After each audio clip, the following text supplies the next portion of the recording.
Darbas su grafikais antra dalis.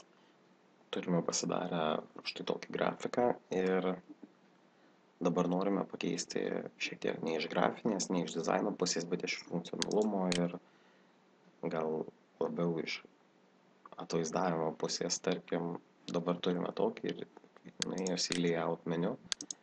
Čia galima, aišku, pasirinkti, kaip tas grafikas bus atvaizduotas, kurioje pusėje ši legenda nurodyta, tai viską galite čia pasirinkti, tarkim, kad tai būtų kairiai pusėje.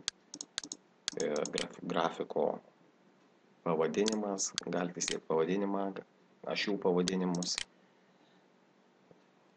Žodžiu, viską galite reguliuotis kaip norit. Čia galite, aišku, susidėti ir duomenis, kad matytumėte viską patys ir, tarkim, užpildyti kokią nors tamsesnę spalvą.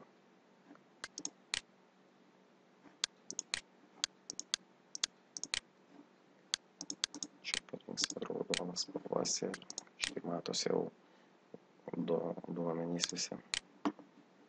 Taigi toliau grįžtam prie lentelės. Tai čia yra pasirinkimų opcijos, galima viską čia keisti ir čia kur formatai, aišku, galite keisti raidžių efektus ir dėlioti dar kitokius. Visą šitą mes keitėm pirmoje dalyje.